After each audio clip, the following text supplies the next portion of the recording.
Hi everyone, in this class I am going to explain about the charge to mass ratio of the electron. In previous class already we are discussed about the discovery of the electrons by cathode ray discharge tube. By the help of that same experimental setup that the J.J. Thomson was give us to the charge to the mass ratio of the electron. So see here we are having a glass tube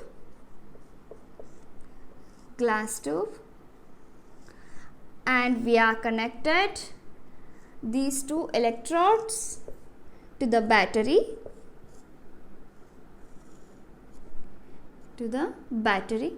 Already we know about the cathode rays are emerging from the cathode towards the anode.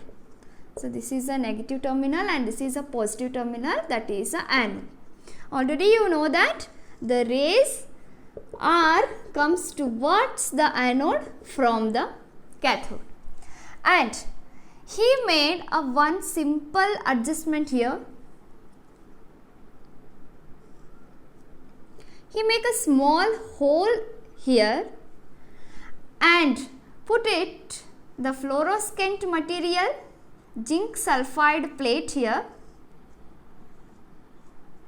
and next when we apply the voltage here, the ray starts emerging from cathode to anode, and then this ray is passed directly and hit or strike on this zinc sulfide or a fluorescent plate. Here the point is glow, that is named as A. So observe here, when in the discovery of electron we are studied about the characteristics of the cathode rays without applying or in the absence of electric field and in the absence of magnetic field, the rays are emerging or the rays are traveled in a straight line. Here we don't have any electric field and here we don't apply any magnetic field. Then what happened here? The rays are traveled in a straight line and hit the point A. If I applied the electric field here, I consider this is having a positive terminal and this is our negative terminal. Then what happened? Then the rays are deflected and these rays are deviated towards the positive terminal, because these rays are carrying a negative charge. Obviously that negatively charged carrying particles are deviated or deflected towards the positive side. When we apply the electric field, then what happened here? These rays are deviated or deflected towards the positive side and hit the point named as a B. So this is our second deviation. And then I wish to apply the magnetic field, and I wish to apply the magnetic field here and named as a south pole, and this is our north pole, and the south pole is considered as a positive terminal and the north pole is considered as a negative terminal. Then what happened? So observe here, again the rays are deviated because these rays are in presence of this magnetic field. That's why these rays are deviated towards the positive side because they are carrying a negative side. Then the ray comes and hit at the point C side. So once again I wish to repeat here,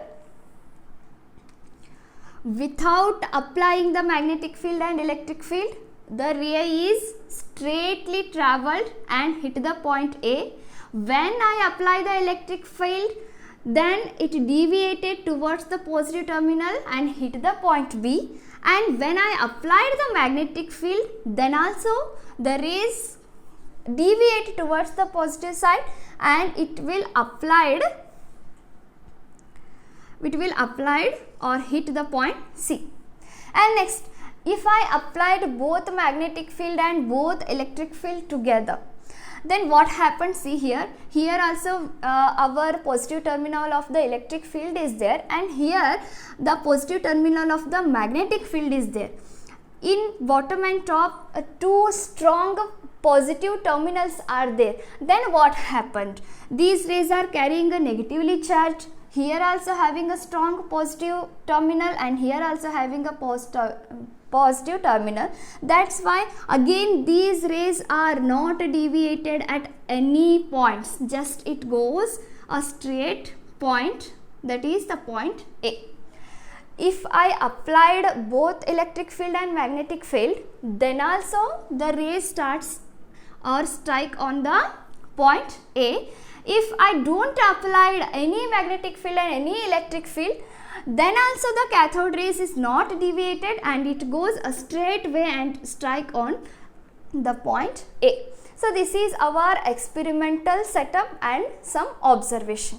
So by this observation, based on his observation or by this observation, based on the amount of deflection by the cathode rays, that how much amount of the cathode ray is deviated or deflected, and when electric field and the magnetic field were kept, then he calculate the charge by mass ratio, E divided by me. E is the magnitude of the charge of the electron, magnitude of the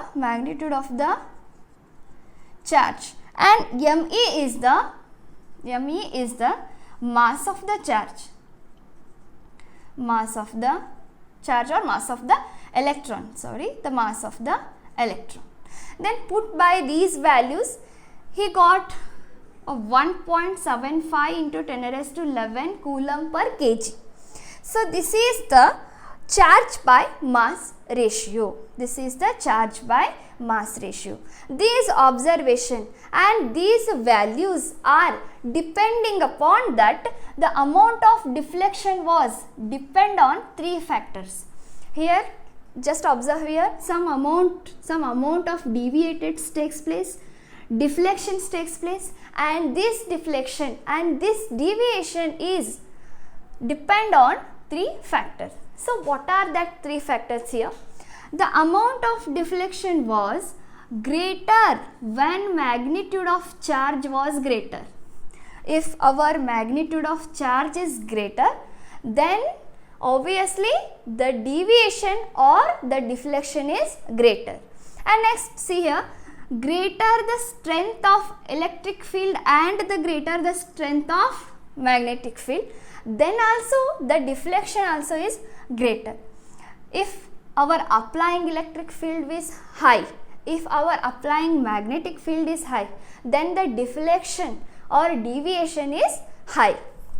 And then third one is, lighter the mass of particle, more was the deflection.